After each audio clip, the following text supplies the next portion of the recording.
Thank you, Sumi. And it's very nice to meet you, Blake. We Yeah, just nice met to a meet moment ago for the first time. So I'm really interested in the topic today, and Blake is the person to ask.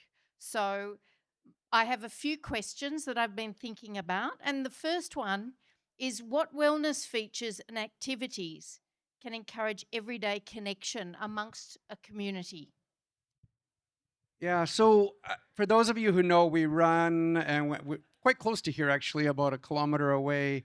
We built a project called Homa, which really is kind of the first attempt. Our first project was in Phuket town, but it's really to try to look at what's the cutting edge of living and how we look at community building.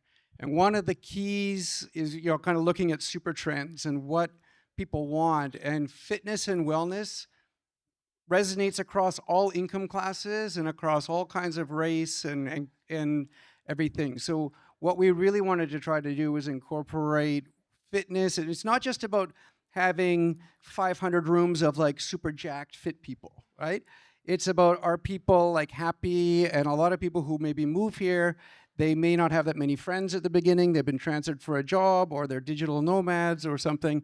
And how can we encourage through design to almost force people out of their rooms so that they're not lonely? Because I think loneliness is a big problem in terms of wellness.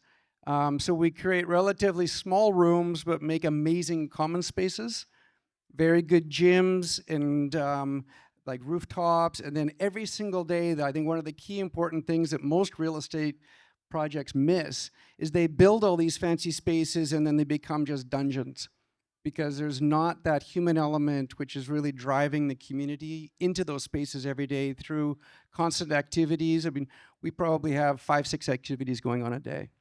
What kind of activities do you have that sort of get maybe all ages interacting and using the space? Yeah, so between either just regular fitness classes, but there's all kinds of varieties so that they're catered to beginners, to advanced throughout the day.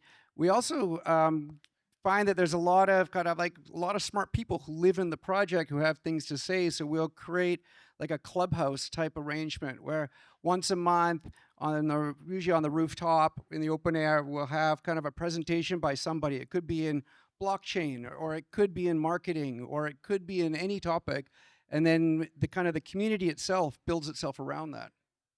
Okay, so you're talking about things more than physical activities. You're talking about things like maybe educational or learning activities. Give us an idea of some of the types of things you have besides, say, blockchain and other things like that. In terms of other like Other activities that I activities mean, and everybody in this room should come to our Thursday night rooftop party. It's all a lot of fun. you heard that. We're all invited. All the drinks are free for the girls, so that's an encouragement. I think, yeah, having social activities where there's whether it's just drinks on the rooftop or whether it's pickleball tournaments, and I mean pickleball is a sport which we put in because it's accessible to anybody. Your grandmother can play with a 4-year-old, and they could probably play the game. I mean, it's kind of stand-up ping pong in my opinion, but those types of activities can encourage all age groups. Where pickleball is a good kind of sport example, where some people like the kind of ex-professional tennis players are now all into it and playing it professionally, but also 4-year-old kids and 80-year-old people can play it as well. Okay, so it's not just one specific type of activity. Do you employ people that do training in yoga and fitness and other things as well? Yeah, sure. I mean, we've got some of them who spoke earlier today, who are here. So there's professionals on staff again, and the whole goal. I mean, part of this is supposed to be the investment side of it, right? At the end of the day, when you build community and residential, people become friends and they don't leave. So my biggest cost is if somebody moves out of our properties, because I need to release it and retenant it and paint it and do all of this. But if I can make a bunch of friends through sport or through these activities or through these kind of like clubhouse activities, then they will stay.